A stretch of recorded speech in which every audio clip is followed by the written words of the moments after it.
सहनावतु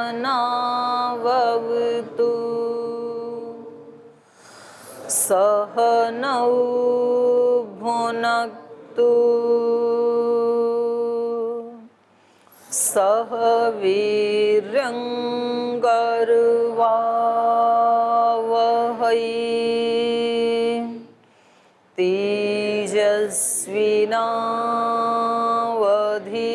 तेजस्विनावधीतमस्तु मा विद्विषावहै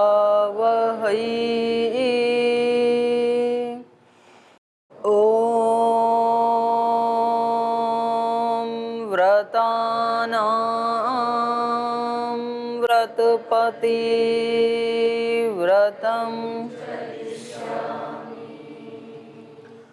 तच्छकेयं तन्मे राध्यताम्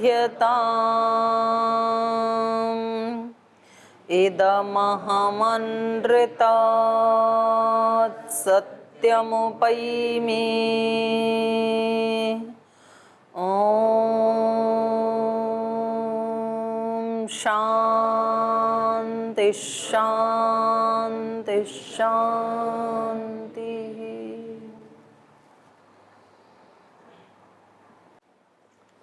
हम सप्तम सर्ग पढ़ रहे थे और इसमें पूरा मंथरा और कैकेयी का संवाद चल रहा है। कैकेयी जो श्री राम के प्रति अत्यंत प्रीति रखती हैं और जैसे ही उनको पता चलता है कि महाराजा दशरथ श्री राम को युवराज के पद पर अभिषिक्त करना चाहते हैं, तो वो इतनी प्रसन्न होती हैं कि उनको अपना एक आभरण गिफ्ट में दे देती हैं मंथरा को। लेकिन इनका मन जो है मंथरा का, इसके संस्कार बिल्कुल उल्टे ही हैं, तो ये उसको फेंक देती हैं आभूषण को, आभरण को। और इनको लगता है कि कैकेयी तो बहुत भोली हैं और पता नहीं भरत के ऊपर तो कितनी बड़ी विपत्ति आने वाली है और कैकेयी के ऊपर भी पता नहीं कितना बड़ा अत्याचार होने वाला है। ऐसे अपने ही मन से कल्पनाएं करके कि जब श्री राम राजा बन जाएंगे और कौशल्या जब राजमाता बन जाएगी तो पता नहीं अब तक हमने जितने अत्याचार किए थे कौशल्या के ऊपर वो सब का बदला लेंगी और कैकेयी को भी दासी जैसे बन जाना पड़ेगा। और श्री राम के बारे में भी अब देखो, जिसकी जैसी दृष्टि होती है, जो प्रजा के लोगों ने श्री राम के चरित्र का वर्णन किया तो उनको श्री राम के अंदर वही दिखाई देता है। और कैकेयी इसको, मंथरा को क्या दिखाई दे रहा है? विदुष क्षत्र चारित्रे प्राज्ञस्य प्राप्तकारिण, 5वें श्लोक में है ना, ये सब राम के विशेषण हैं। रामस्य भयात् प्रवेपे चिंतयन्ति तवात्मजम। रामस्य, राम के ये गुण हैं। विदुष है, विद्वान है, तो ये विद्वान यहाँ पर प्रशंसा में नहीं कह रही हैं। ये इनका कहना यह है कि बड़े चालाक हैं, बड़े विद्वान हैं, बहुत ज्ञानी हैं ये। क्षत्र चारित्रे, क्षत्रिय का चरित्र भी है। प्राज्ञस्य, राम बहुत प्रज्ञावान भी हैं। प्राप्तकारिणः, जो प्राप्त करना चाहते हैं वो कर लेते हैं। तो ऐसे राम के भयात भय से प्रवेपे चिंतयन्ति तवात्मजम, तुम्हारे पुत्र के बारे में मुझे चिंता हो रही है। और एक तुम हो कि आराम से सो रही हो और ये समाचार सुन करके आभूषण बांट रही हो। तो ये जो भाव होते हैं ना व्यक्ति के हृदय में, ये ही रावण है। आज विजयदशमी है ना, दशहरा है आज, तो आज पता नहीं देश में कितने रावण फूके जाएंगे। एक एक शहर में एक एक, और कहीं एक एक शहर में कई कई भी फूके जाएंगे। जो बड़े शहर हैं, अब हरिद्वार में ही कई जगह फूके जाएंगे और हर साल जलाते हैं। और ये रावण है कि अगले दशहरे पे फिर उतने ही पैदा हो जाते हैं, 1-2 नए पैदा होते हैं। पिछली बार यदि हरिद्वार में 3 रावण जलाए थे तो अब की बार 5 जलाए जा रहे हैं, तो 2 और पैदा हो गए। नहीं, वो एक भजन गाते हैं ना, कलयुग बैठा मार कुंडली, जाऊं तो कहाँ जाऊं, इतने रावण फिर घूम फिर रहे हैं यहाँ पर, इतने राम कहाँ से लाऊं? बोले पहले तो एक मंथरा दासी थी, अब तो हर व्यक्ति के अंदर ही वो दासी पैदा हो गई है, मंथरा। तो ये जो भाव हैं हमारे, ये ही रावण है। तो किसी मौके के ऊपर संकल्प लिया जा सकता है। हर व्यक्ति के अंदर अलग प्रकार का रावण है। किसी के अंदर कामना का रावण है, बहुत ज्यादा कामनाएं हैं। थोड़ी कामनाएं तो देखो सभी मनुष्यों में होती हैं, इसलिए तो हम मनुष्य हैं, नहीं तो हम देवता बन गए होते, और नहीं तो हम मुक्त हो गए होते अभी तक। तो कामनाएं तो हैं, ये हम मनुष्य हैं, ये ही इस बात का प्रमाण है कि हमारे अंदर कामनाएं हैं। पर किसी किसी के अंदर तो कुछ ज्यादा ही होती हैं, बहुत ज्यादा दूसरे लोगों से अपेक्षाएं। तो फिर वो व्यक्ति उतना ही ज्यादा दुखी रहता है। मतलब उसको हर व्यक्ति से अपेक्षाएं हैं। कोई माँ बीमार हो गई और उसने बताया कि बोले देखो मैंने इस बच्चे के लिए कितनी कितनी रातों रातों जगी, कितनी कठिनाइयों में इसका पालन पोषण किया और इसको बड़ा किया, सोचा था कि बड़ा होगा तो सेवा करेगा, और अब मैं बीमार हूँ, 3 दिन हो गए। और ये आता है ऑफिस से और सीधा अपने कमरे में, और कमरे से निकल के सुबह सीधा ऑफिस में। इसको मेरी कोई चिंता ही नहीं है।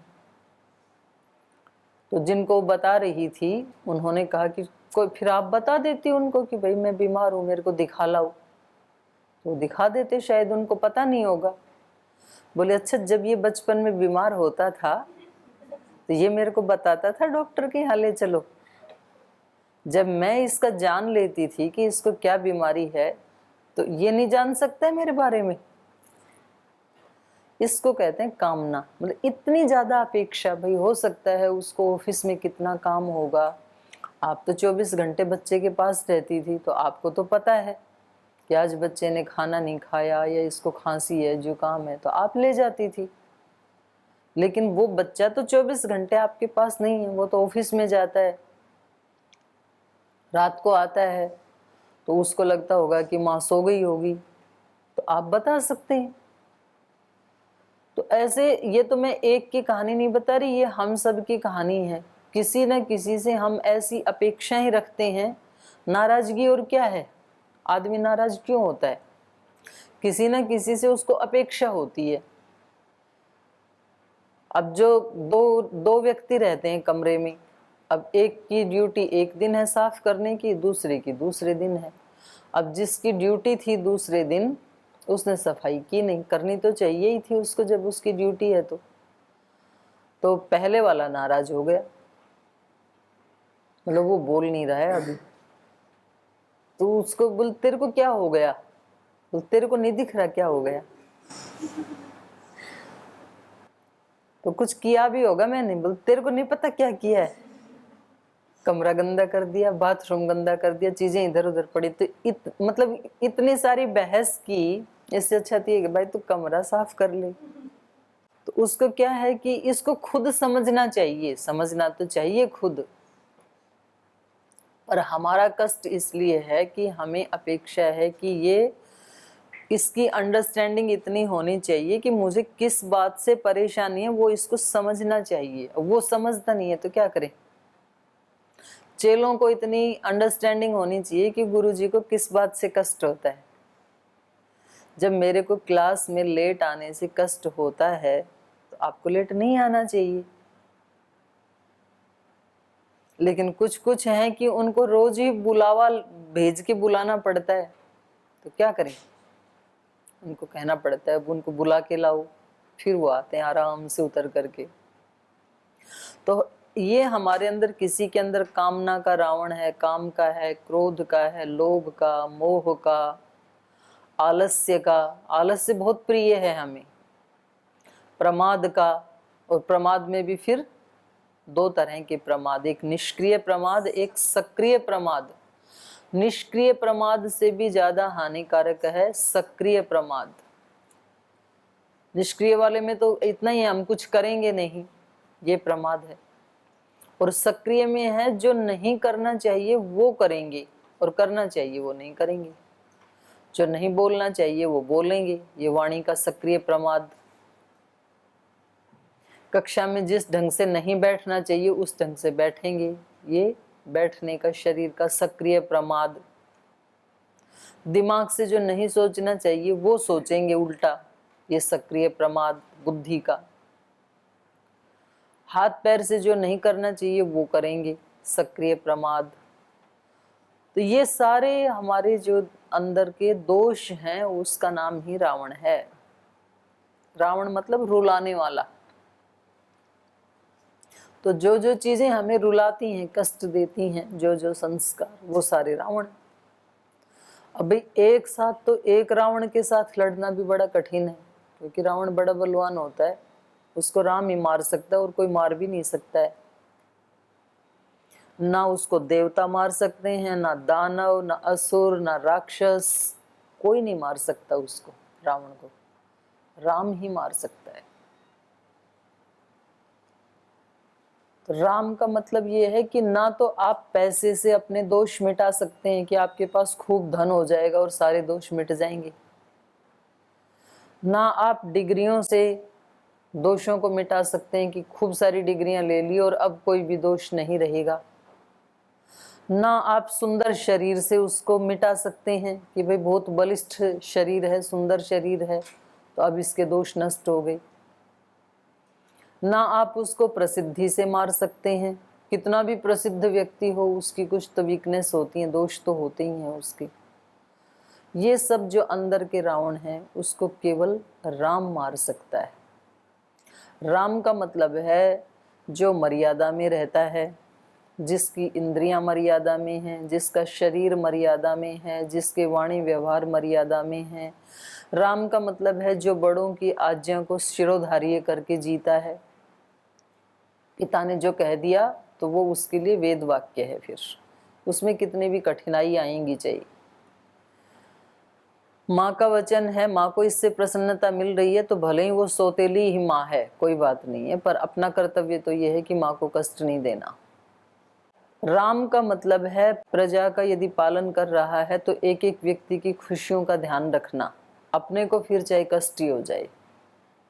राम का मतलब है जिसने एक बार भी जीवन में उपकार किया उसके फिर 99% अपकारों को भी ध्यान में नहीं रखना, उस एक उपकार को ध्यान में रखना। राम का मतलब है जो केवट जैसे जो गरीब लोग हैं जिनको बेसहाय कहते हैं उनके साथ भी उतनी ही ज्यादा मित्रता रखना। जो भील जाति के लोग हैं, जो वनवासी हैं, आदिवासी हैं, जो केवट हैं, जिनको उपेक्षा की दृष्टि से समाज देखता है, उन सबको भी अपने भाई भरत की तरह से प्रेम करना। तो ये सारे गुण एक जगह इकट्ठे होते हैं तब किसी आत्मा को राम कहा जाएगा। और ये सारे इकट्ठे होंगे तब रावण रह नहीं सकता, तब वो रावण को मार सकता है, वो वाला व्यक्ति। तो एक रावण को मारने के लिए भी राम की जरूरत है, कोई मार नहीं सकता है रावण को। और फिर हमारे पास तो इतने सारे रावण हैं, इतने सारे दोष हैं हमारे अंदर, इतनी त्रुटियां हैं। तो हम विजयदशमी के दिन किसी एक रावण को टारगेट कर सकते हैं और अपने आप को, आत्मा सबकी राम ही है, कि इस वाले रावण को अब नहीं छोड़ना है। तो उसमें फिर चाहे आज तो मरेगा नहीं, एक दिन में थोड़ी दोष मिटते हैं, लेकिन आज टारगेट किया जा सकता है अपने किसी एक वीकनेस को, कि आज के बाद अगले दशहरा तक आलस्य से मैं पराजित नहीं होऊंगा। जब जब आलस्य आएगा मैं आलस्य को पराजित करूंगा। या जो भी किसी की वीकनेस है, अब आपके तो ज्यादा तो यही होते हैं आलस्य, प्रमाद, कुछ झगड़ा भी करते हैं एक दूसरे से। तो भाई जब भी झगड़े का प्रसंग आएगा तो झगड़ा मेरे ऊपर हावी नहीं होगा, मैं झगड़े के ऊपर हावी हो जाऊंगा। या फिर पढ़ाई में आलस्य प्रमाद आते हैं, या फिर एक दूसरे की निंदा चुगली करते हैं। भाई आज के बाद ये जो दोष दृष्टि वाला रावण है ये मेरे ऊपर हावी नहीं होगा, इसको विजयी नहीं होने दूंगा, बल्कि मैं विजयी होऊंगा इसके ऊपर। तो फिर व्यक्ति का बल बढ़ जाता है, एक एक भी किसी दोष को टारगेट करके उसके लिए व्यक्ति प्रयास करे। उसमें किसी को दिखाने की जरूरत नहीं है, किसी को भी।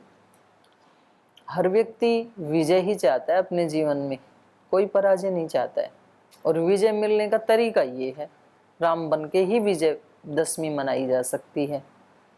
तो बेशक कोई छोटे से दोष को भी टारगेट करे, कोई बिल्कुल छोटा सा जो संसार की दृष्टि में बड़ा भी नहीं है, लेकिन उसको भी जब हम विजयी कर लेते हैं, उसके ऊपर भी जब हम जीत हासिल कर लेते हैं तो बड़ा बल मिलता है फिर व्यक्ति को। छोटी छोटी विजय प्राप्त करनी चाहिए व्यक्ति को, और छोटी छोटी विजय प्राप्त करते करते फिर एक दिन वो बहुत बड़ा विजयी, विश्व विजेता बन जाता है। शुरू में छोटे छोटे टारगेट रखने चाहिए। छोटी सी विजय है सुबह 4 बजे उठने की, संकल्प करते हैं दिन में, और फिर सुबह जब अलार्म बजता है ना, बहुत सारे लोग, आपका तो नहीं पता मुझे, आप में भी कोई करता है क्या? यहाँ तो शायद नहीं करते होंगे, या करते हो तो आप में भी हो सकते हैं, पर समाज में बहुत बड़ी संख्या है ये। वो दिन में टारगेट बनाते हैं, भाई हमें 4 बजे उठ के ध्यान भी करना है, हमें प्राणायाम भी करना है, योग भी करना है, और उसके बाद पूरे चार्ज होके फिर ऑफिस में जाना है। हर दिन ऐसा सोचते हैं, हर दिन अलार्म बजता है, हर दिन उसको दबा देते हैं। अभी कितनी कमजोर आत्मा की निशानी है। अब इस छोटे से इसको जीतने से वो व्यक्ति कितना महान बन सकता है, कितनी जगह वो विजय हासिल कर लेगा, क्योंकि व्यक्ति छोटी छोटी पराजयों से उसके हौसले परास्त हो जाते हैं, और छोटी छोटी विजय करने से उसके हौसले बुलंद हो जाते हैं। कोई भी जीवन में बड़े जो महान व्यक्ति हुए, उन्होंने शुरुआत छोटे छोटे कामों से की, एकदम से बड़े काम नहीं होते। आज पतंजलि इतने बड़े बड़े कार्य कर रहा है हर क्षेत्र में, तो इसकी शुरुआत यहां से ही थोड़ी हुई है।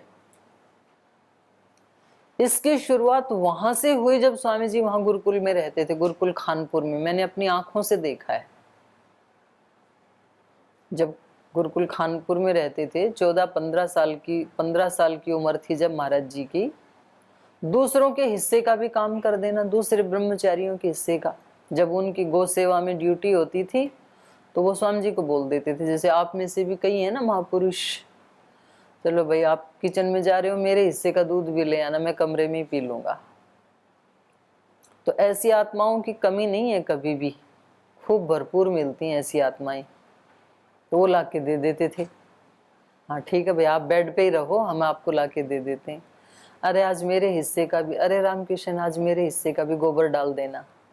बोले ठीक है डाल देंगे, वो डाल लाते थे। मेरे हिस्से का भी चारा काट देना, वो काट लाते खेत में से।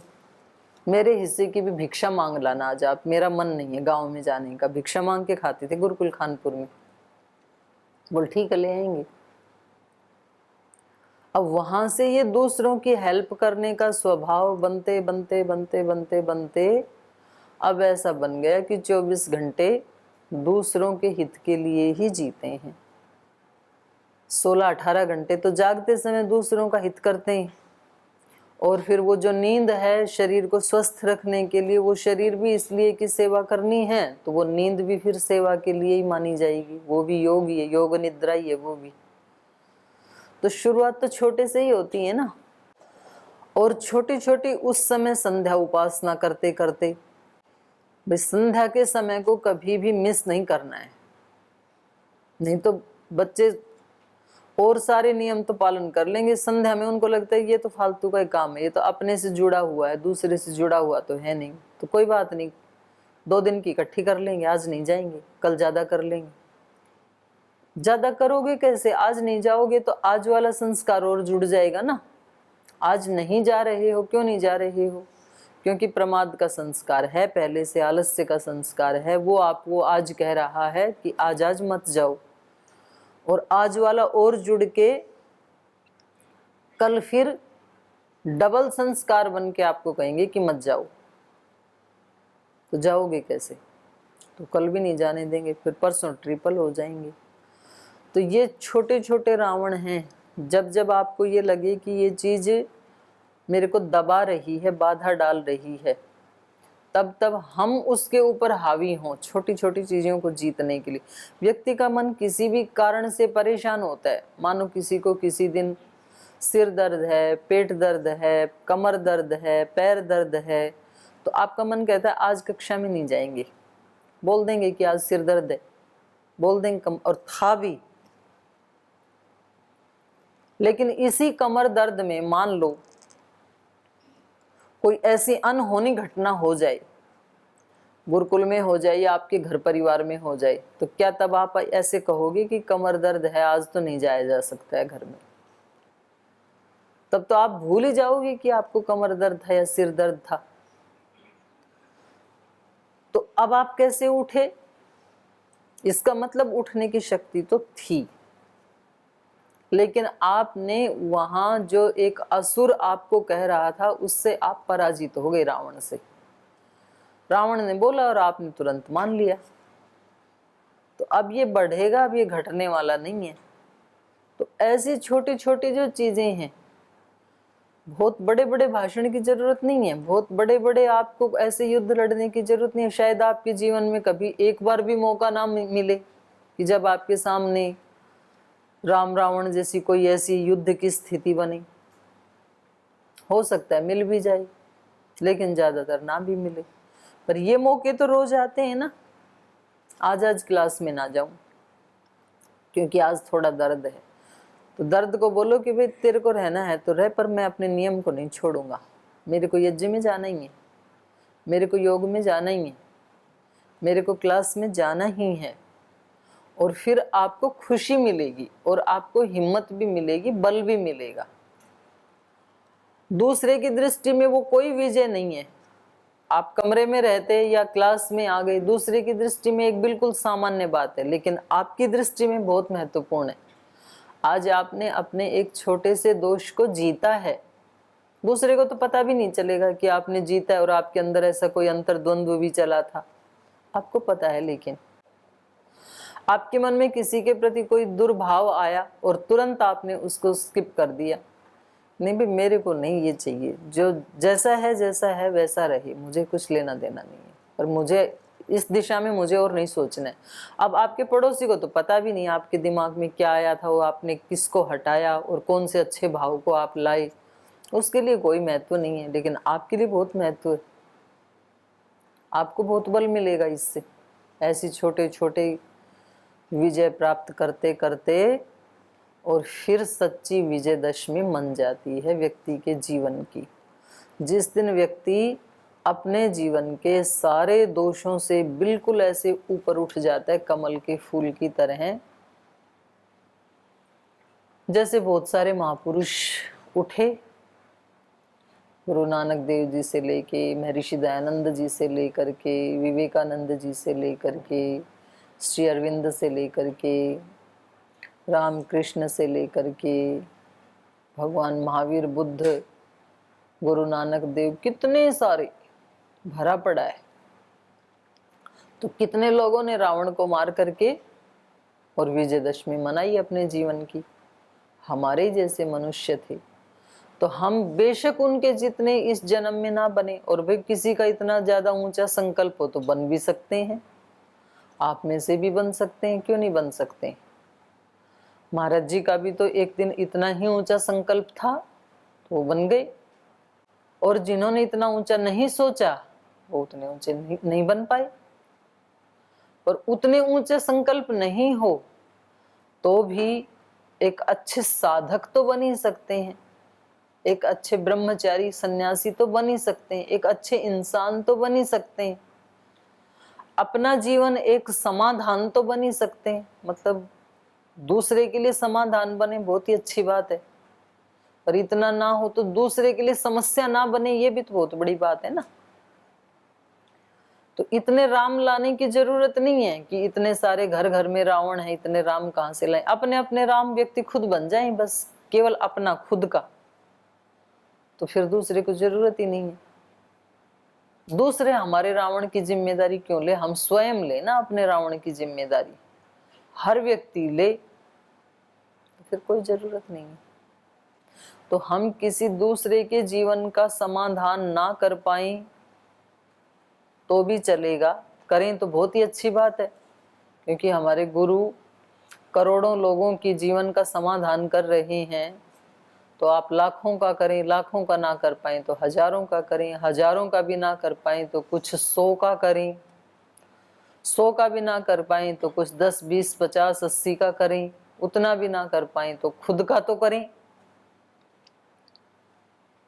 खुद तो समस्या ना बने किसी के लिए कि हमारे से ही मतलब हम ही एक समस्या बन गई, तो ऐसा तो ना करें। कम से कम इतना तो हमारा नैतिक कर्तव्य भी बनता है इंसान होने के नाते।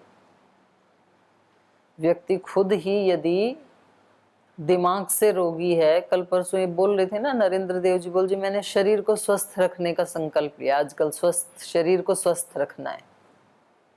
तो शरीर को स्वस्थ रखने के साथ साथ विचार को स्वस्थ रखना पड़ेगा। यदि विचार रोगी है तो शरीर स्वस्थ नहीं रह सकता है। फिर तो एक चीज को भी आप पकड़ेंगे ना, शरीर को स्वस्थ रखना है और स्वस्थ रख के सेवा में भी लगाना है। अगर आपने सेवा में नहीं लगाया तो भी रोगी होगा। लोहे को आप रख दो कस्सी को ला करके और उससे खेत में खुदाई मत करो, उसमें जंग लग ही जाएगा रखे रखे। तो कहीं भी किधर से भी एक चीज पकड़ लो आप।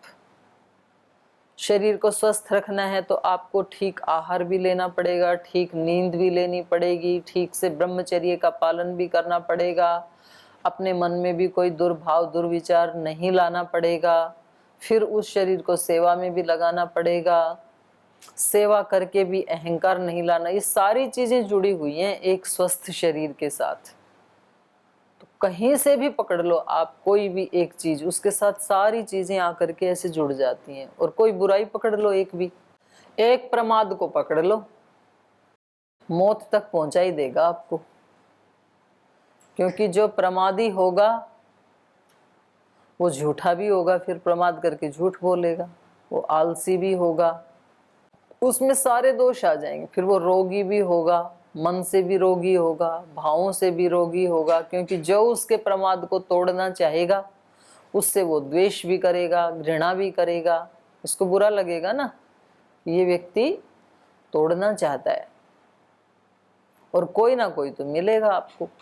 भगवान की भी तो व्यवस्था है। भगवान काफी सीमा तक नहीं, लास्ट तक भी आपको बचाने का ही प्रयास करता है। तो कोई ना कोई व्यक्ति जीवन में आता रहेगा, वो फिर आपको झकझोरेगा, फिर वो आपको बुरा लगेगा, फिर उसको छोड़ के कहीं और भागोगे, फिर वहां भी कोई ना कोई मिल जाएगा। आप बोलोगे कि पता नहीं ये इस तरह के लोग मेरे ही पीछे क्यों पड़े। वहां गांव में छोड़ के आया था, वहां घर वाले चक चक करते थे। अब यहाँ गुरुकुल में आए तो यहाँ भी 2-4 पीछे पड़ गई हैं।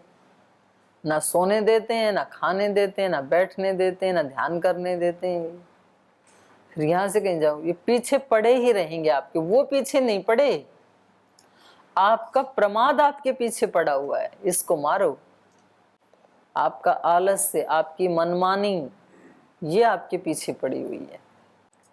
तो भगवान करे सभी के जीवन में सच्ची विजयदशमी आए। और ये जो पढ़ रहे हैं मंथरा के जीवन में भी आ गई। मंथरा के जीवन में तो रामायण काल में ही आ गई थी। उसको एहसास हो गया श्री राम को वनवास भेजने के बाद। और फिर वो जब तक श्री राम नहीं आए, क्योंकि सब जो परिवार के लोग थे उन्होंने उनसे बोलना चालना बंद कर दिया, एक बहुत उपेक्षा का भाव उनके प्रति धारण कर लिया। यद्यपि श्री राम ने तो कुछ भी नहीं कहा, सीता माता ने भी कुछ भी नहीं कहा, लेकिन बाकी के जो लोग थे उन्होंने कहा कि ये सब इनके कारण हुआ है। और उसको भी एहसास हो गया कि हाँ हुआ तो मेरे कारण ही है। और फिर जिसके लिए वो चाह रही थी उन्होंने तो लिया ही नहीं राज्य, तो फिर तो उनका मनोरथ पूरा नहीं हुआ ना।